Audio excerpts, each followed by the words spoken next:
offer the best grooming products for you. Just so natural and handcrafted too. We wanna help be your swagger, your style, class, and luxury. We got products that are made for you with high quality.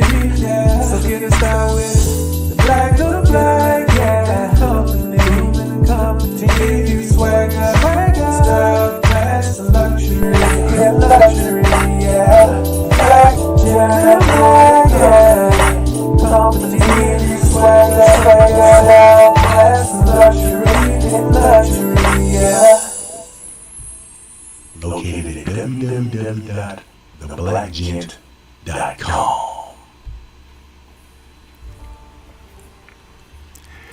Yo.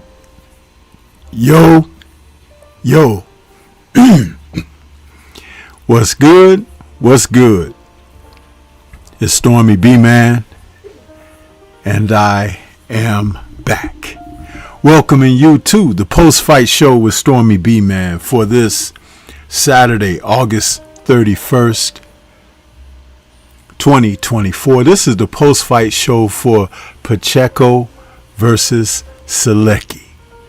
Fight wrapped up about 20 minutes ago and ended with an outstanding abrupt body shot delivered by Diego Pacheco to Matt Sulecki, who had never been stopped before in his career. Out of his 2 losses, he had never been stopped. He's been down on the canvas and gotten up to fight back, but had never been stopped. And this was an outstanding performance by Diego Pacheco, another player in the super middleweight division. We've seen talent have a chance to develop and advance with the stalled stalemate of the title holder at the division. at the top of the division. And that's okay because that sun is setting while other moons are on the horizon. Man, this is an exciting time for the sport of boxing to see so many young fighters who are coming along. Some of them will replace the old guard. Some of them will continue the same lack of value that the old guard will leave in their hands.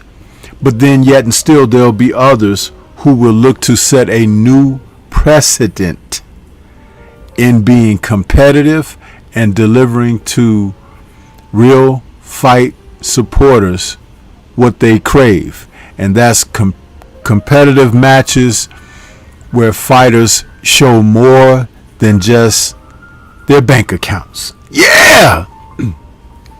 So, here we are at the end of this evening, wrapping things up. I believe the fight card started just before 7 p.m. Central Time. And again, Dazn does it where they stretch things out. But there were entertaining matches sprinkled throughout the entire card.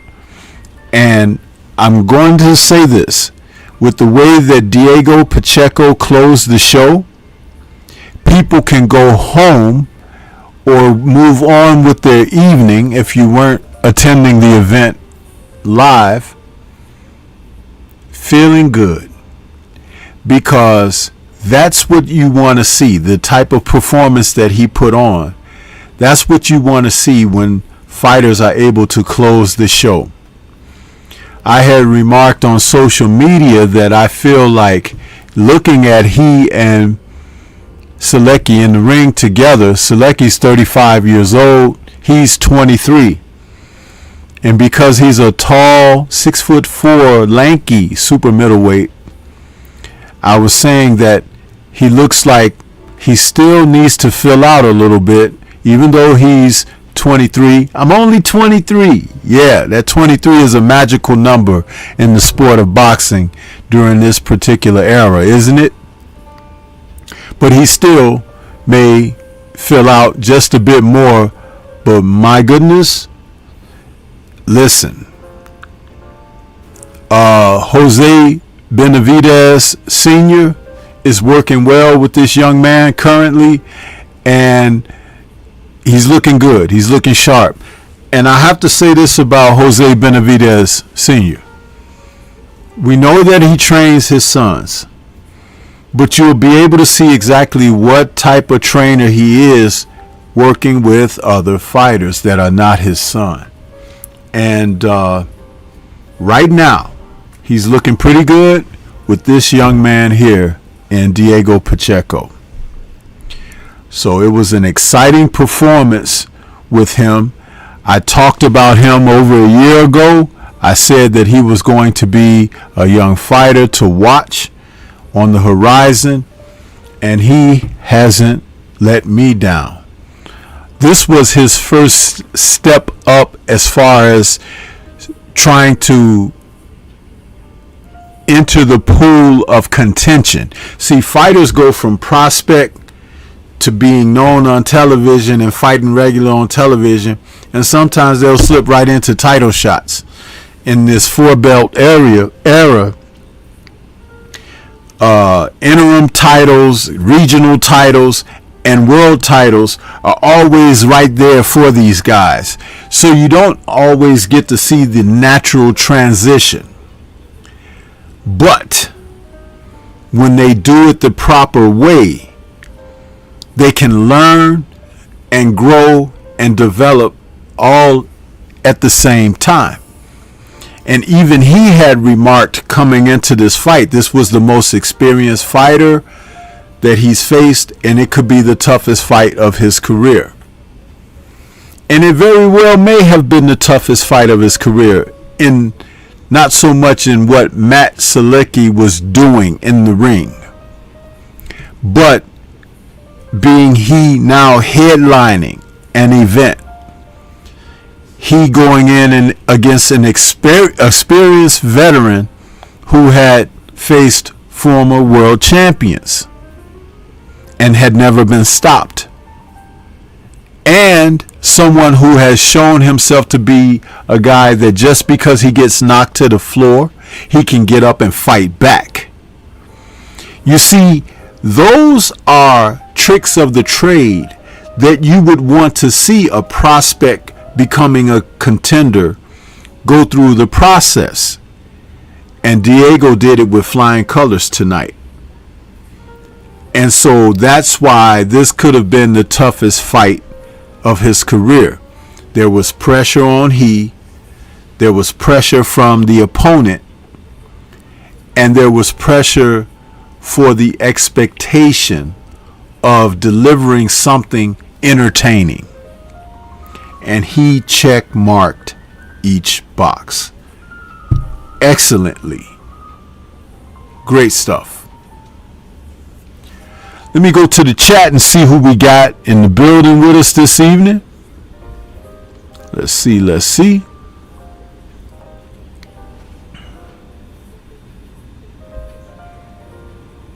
Yeah, let's see.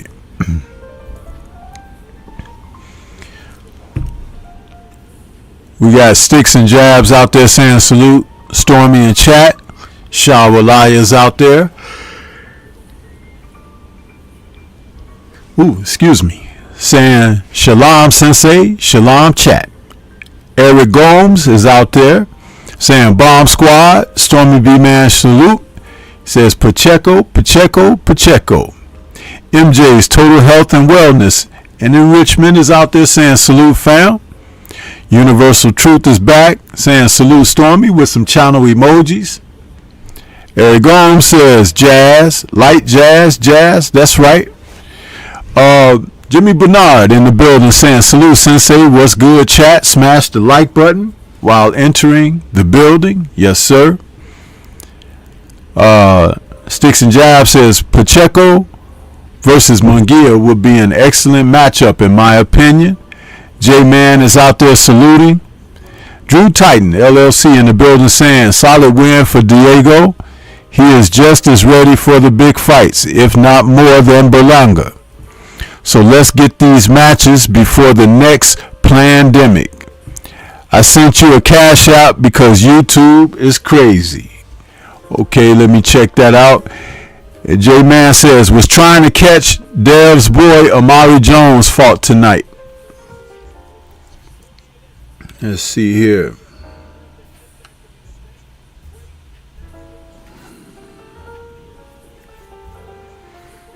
I got you here. Brother Drew Titan says, he says, it won't let me super chat. I recorded it. Okay, man. Thank you, Drew. I appreciate that, bro. And you know what we need to do about that. So keep the business going. And I double checked to make sure my super chat was working before I went live. And I tested it and it is working. So, yeah. You know, they always doing something, man. They just can't stop. They can't stop. Miguel.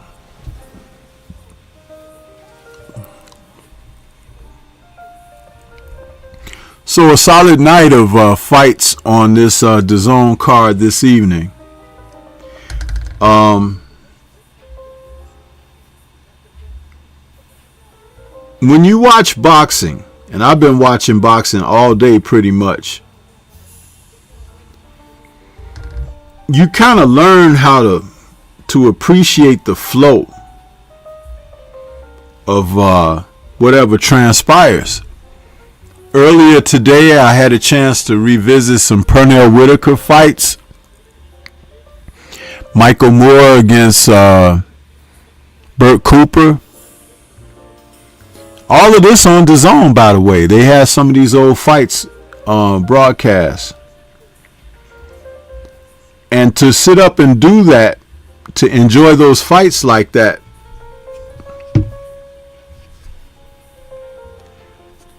it's pretty cool because you learn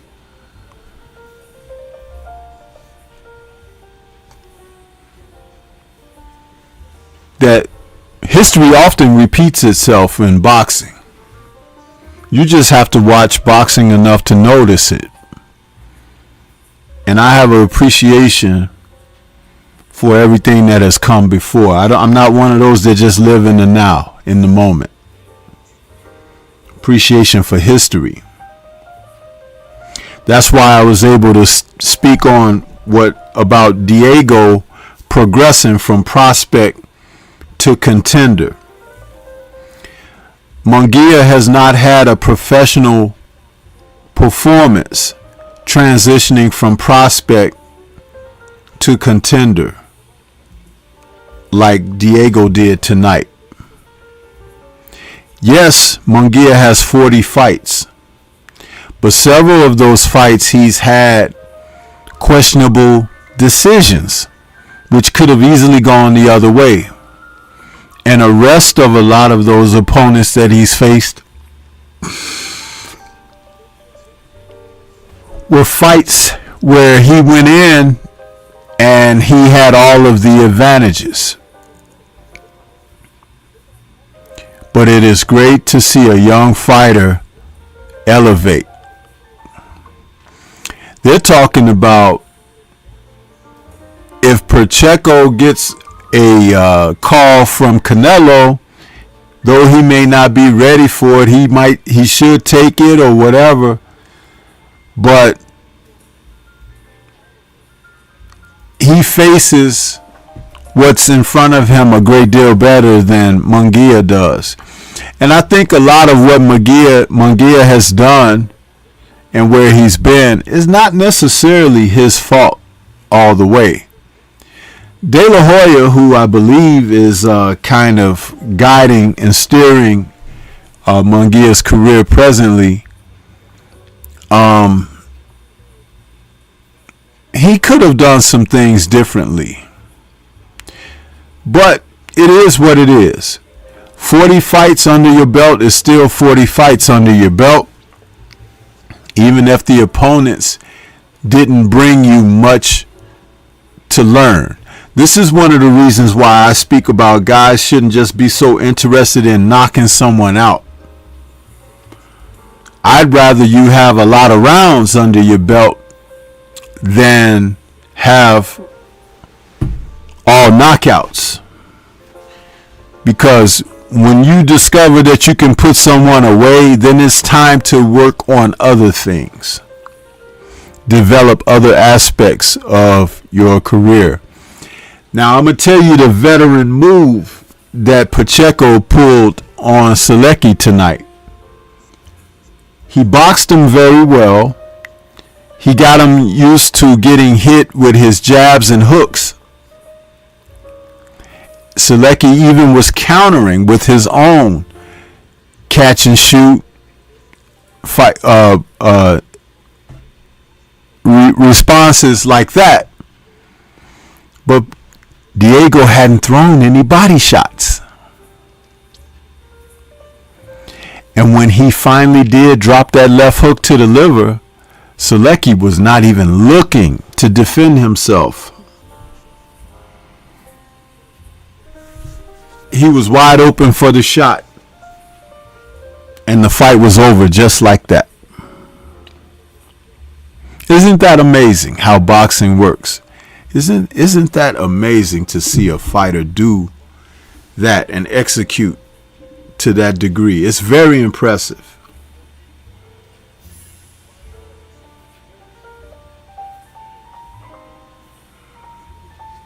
Yeah.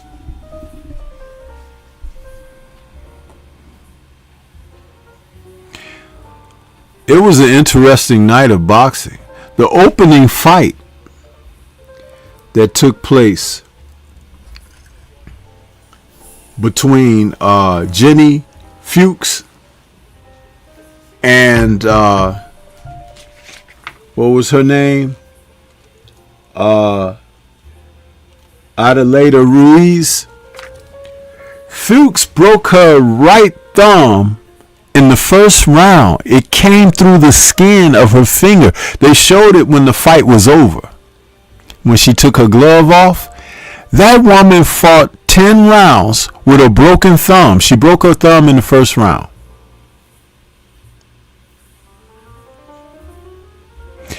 Man, boxing is a sport where you really have to be dialed in and focused. I'm telling you.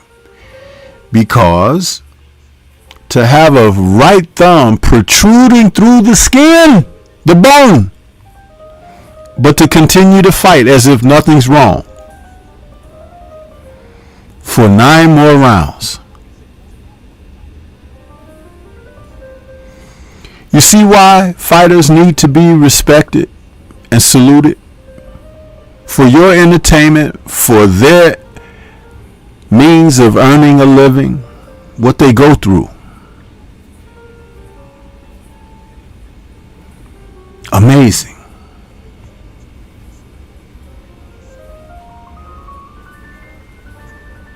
And Fuchs is a southpaw, by the way, so that meant she had to use the right hand even more because that's her jab hand. Listen. Respect. She won her first title. That was, if I'm not mistaken, a super featherweight bout in the women's division of boxing. And she did very well. She did very well.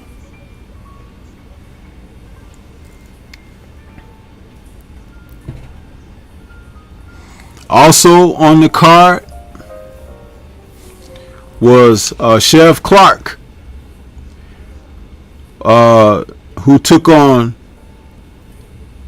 Effectabar Apache. Apache is a fighter, I think, from Africa. I think he's from Nigeria. And he is a fighter that's very tough, very strong, hard punching guy.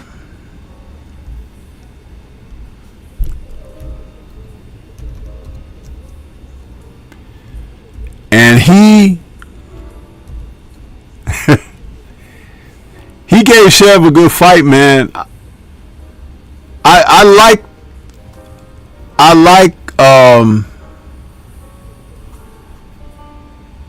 seeing fighters get challenged, and this was Chev's first real challenge. At 33, he has to step up his pace because in the cruiserweight division, he's got to, he's got to step on the gas. But he did very well. He got rocked. I thought he might even, face going down, but he didn't. He stood on his feet, but he took some shots in that fight. He took some big shots, big time.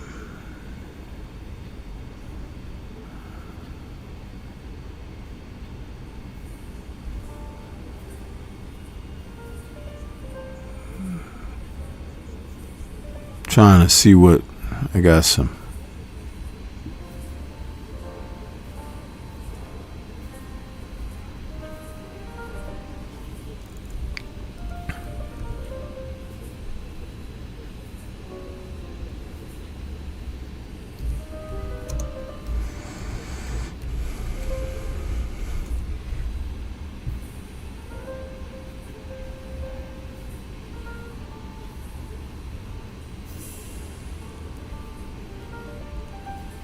Trying to pull information up on another screen here.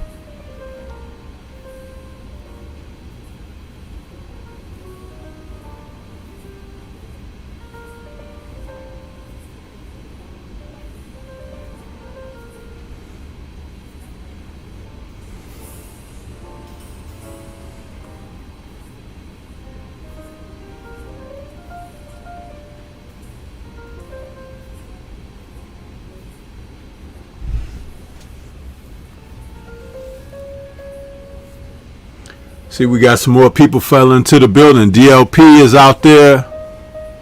Steph Brown in the building. Saying, be well, Stormy B Man. Salute our chat family here tonight. God be with you. Diego shouts to LA. Impressive performance tonight. Sticks and Jab says, that's called perseverance. Yep. 4-ounce sniper in the building saying salute Stormy. And King Corleone is in the building saying salute Storm and the chat. What's going on with you, King Corleone? Yeah.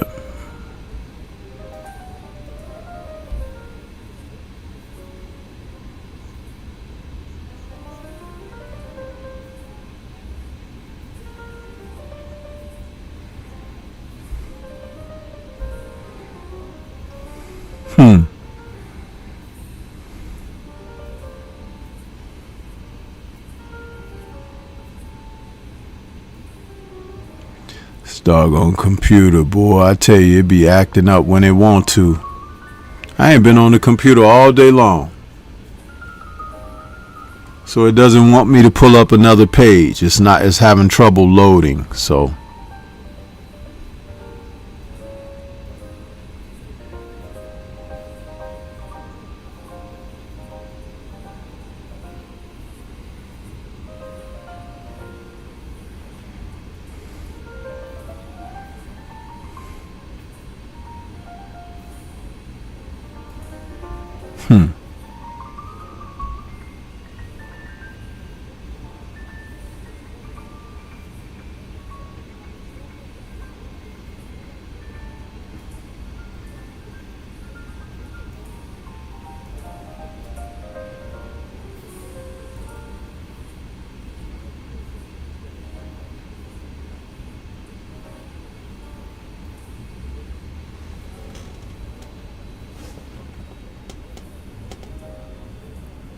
yeah, but Sheriff Clark, he's a strong cruiserweight fighting out of the UK, but he's been a little bit of a,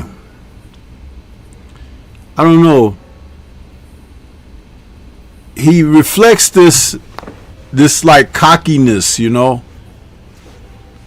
but I saw his eyes get a little bright tonight with the guy he was in there with in Apache, but Apache is not a polished fighter, but he's very strong. So one thing about fighters that are very strong and everything, if you could keep your disciplines, you can weather the storm against them, because strength is all they have. They don't have technique. They don't have boxing ability. And you can kind of navigate those rough seas, you know, and that's what Sheriff Clark was able to do tonight against Apache.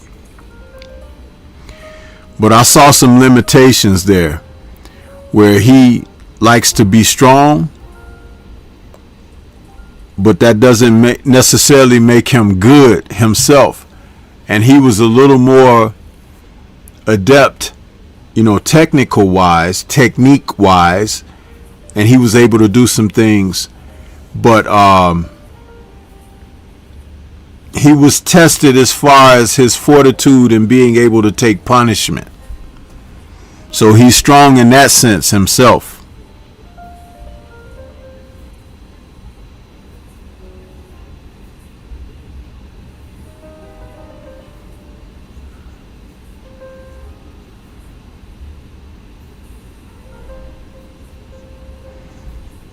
Okay, I restarted my page here.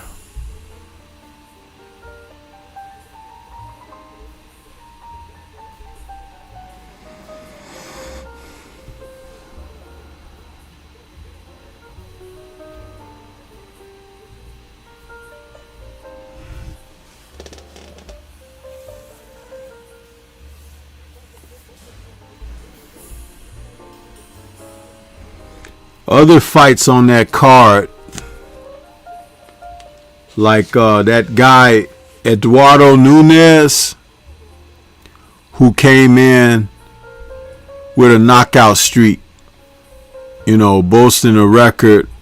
What was his record? He came in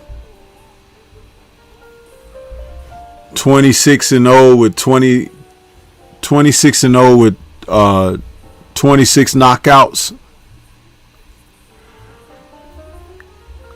No, yeah, 26-1. Wait a minute.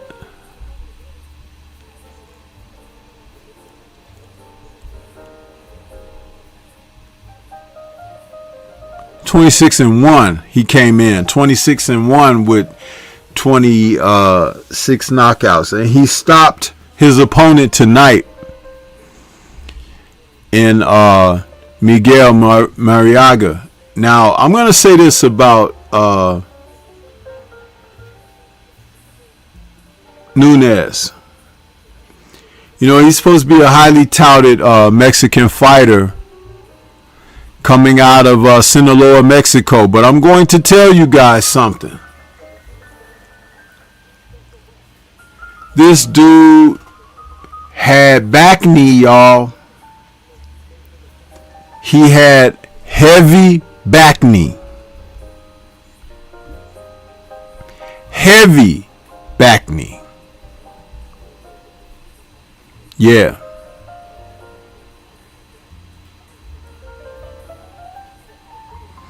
Did anyone else see that?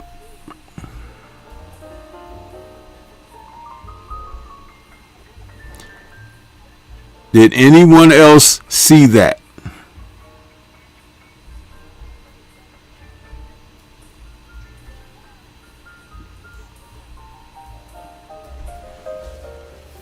I was looking and I was like, uh-oh.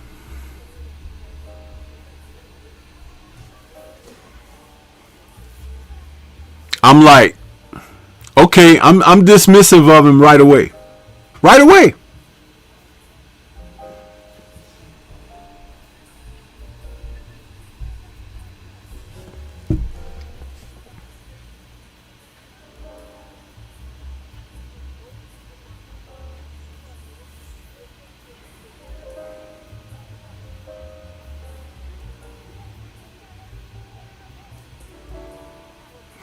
When you see that back knee like that, usually it's from taking substances, people. I'm going to tell you why. The life and training of a professional fighter, they are eating well, training daily, several times a day, running miles. You're supposed to be living clean. There should be no impurities showing up. Acne in the face, acne in the chest, acne in the back.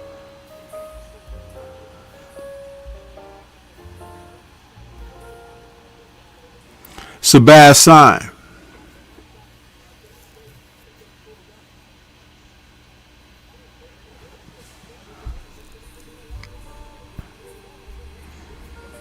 I have to say it.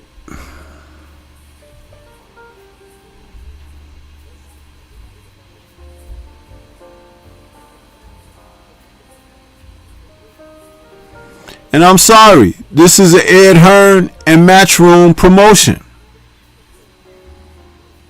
Ed Hearn and Matchroom. You didn't see back knee on Diego.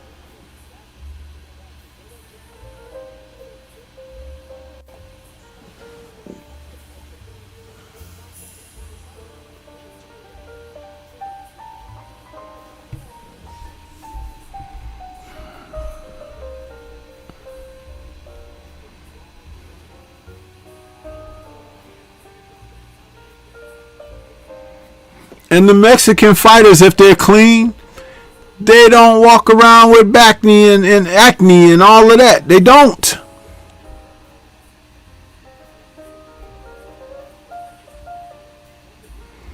And see, nobody still talked about Julio Cesar Martinez. Right?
I just looked Martinez up on BoxRec. They have him listed as suspended by Nevada Athletic Commission indefinitely because he popped dirty. Super flyweight, was the champion.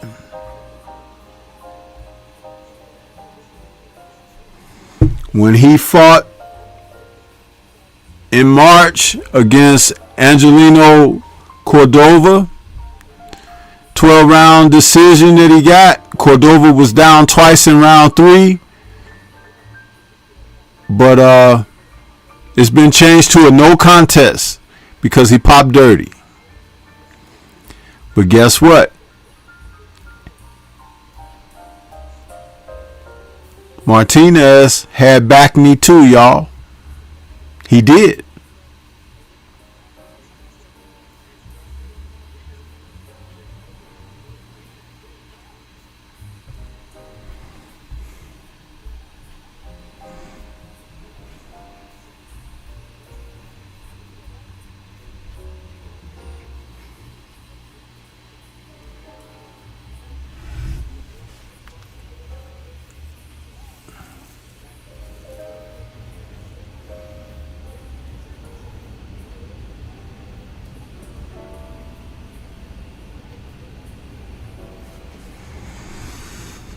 And remember back in 2022, March of 2022, he lost a unanimous decision to Chocolatito and couldn't compete for the title at that time because he came in, he missed weight.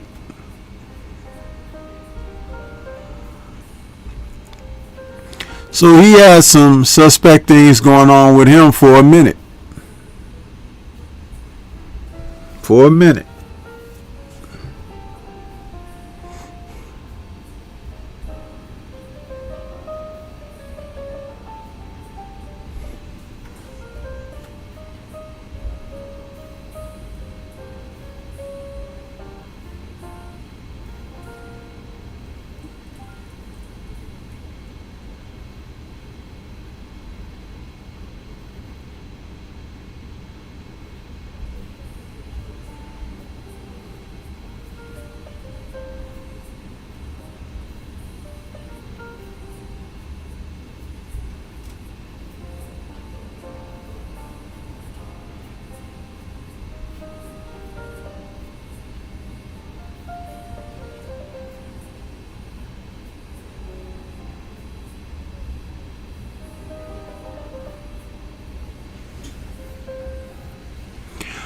But back to Diego Pacheco's performance. Man, when's the last time you seen a body shot like that?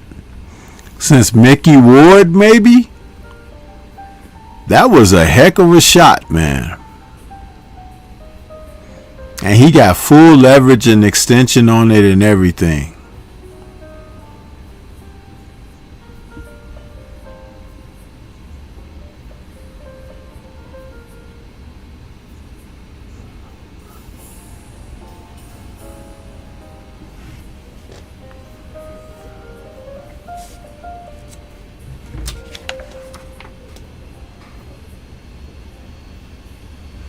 Now that fight between the super bantamweights, Arturo Cardenas, trained by Robert Garcia from the Robert Garcia Boxing Academy, and Jesus Argentigo. You know, listen, Jesus fought very well, man. I had that fight scored a draw. I had it a draw. It was a very good performance by Jose. And Cardenas was concerned about Jesus's power. He spoke of it early in the fight in the corners. So Robert was trying to get him to do some things. And going into the 10th round, I had it 5-4 for Cardenas. And I was like, if he comes out and doesn't win the 10th round, I got it a draw, and that's exactly what happened. Jesus won the 10th on my card. I had it a draw. One of those judges had it like 90 to 90. He had it 100 to 92 or something. It was something really wide. I was like, what? Jesus won more than 2 rounds, bro.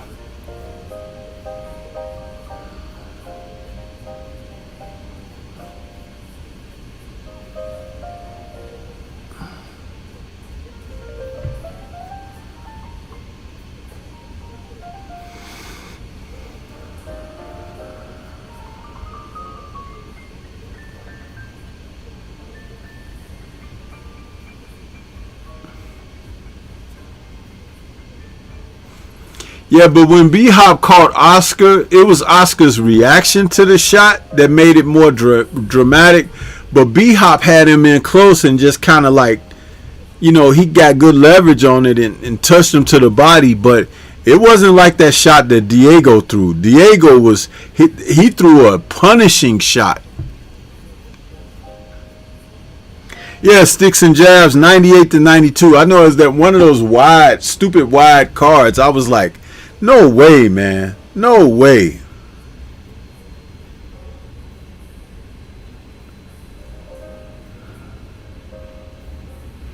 Mickey Ward was like one who could get you with that, though.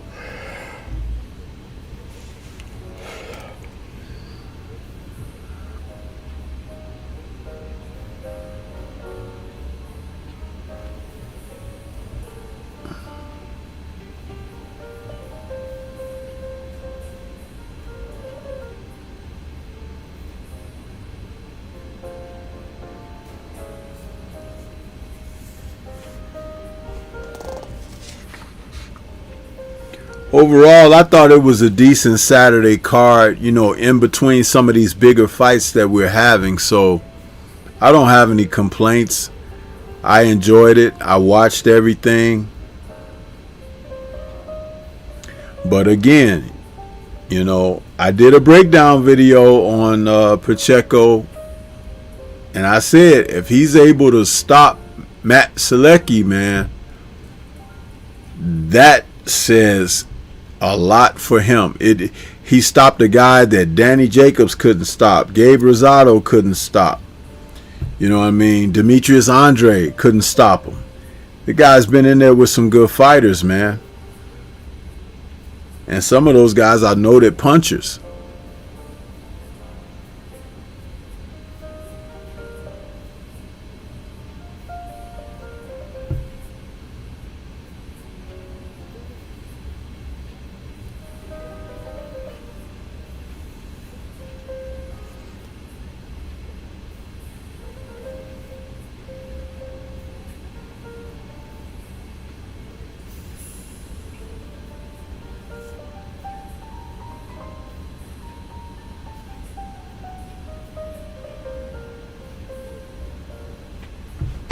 Yeah.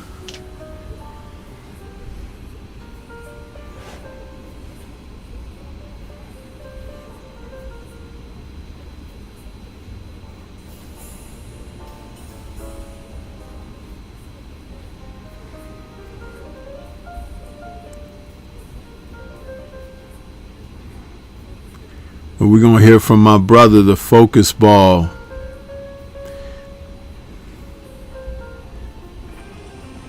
Get ready to take your striking game to the next level with the Focus Ball.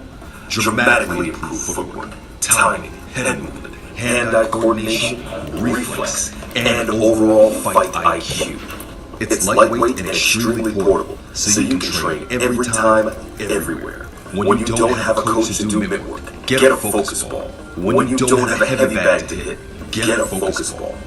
When you don't have a sparring partner, get yourself a Focus Ball. And when you just want to have fun punching and kicking, get a Focus Ball. When you train with the Focus Ball, you train your eyes and your brain to read punches so that you can hit and not get hit, making this very simple device a must-have for all combat sports athletes and enthusiasts alike. So if you want to take your striking game to the next level, don't wait. Get the Focus Ball now.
Yeah. So we come to the end of another post-fight show, man. It was a good card. You know, a nice fill-in card for a weekend if you want to watch boxing. But we still got those big fights coming up on the horizon. In September, there's going to be a great women's bout where Sandy Ryan is defending her title against Michaela Mayer. We've got of course, Daniel Dubois taking on Anthony Joshua for the IBF heavyweight title. This coming Tuesday, you've got Naoya Inoue taking on someone that I'm not familiar with, but he's fighting in Japan. Listen, there's boxing after boxing after boxing. And there's something in the bag for everybody. And October is just going to be littered with fights. I mean, of course, you've got the big Bivol fight with the undercards, including everyone from Shakur Stevenson, Joe Cordina. Then you got Fabio Wardley taking on Frazier Clark. And Jai Opataya is coming back on that card as well. So just know there's a lot of boxing to be seen, you guys. Also in late October, Jack Catterall and Regis Prograis, which has been rescheduled to that date in October. I think it's the 25th or 26th. So we got a lot going on. There's going to be some fights in November. And then, of course, December has the rematch between Alexander Usyk and Tyson Fury. There's a lot going on, man. There's a lot going on. So get yourself ready for these bouts, as will I. I want to say shout out to the mighty LDBC. As we get ready to head on into the evening, I hope you guys enjoy the rest of your holiday weekend. Peace to everybody and be safe out there. We'll catch you guys on the next one.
We need 3. Too bad.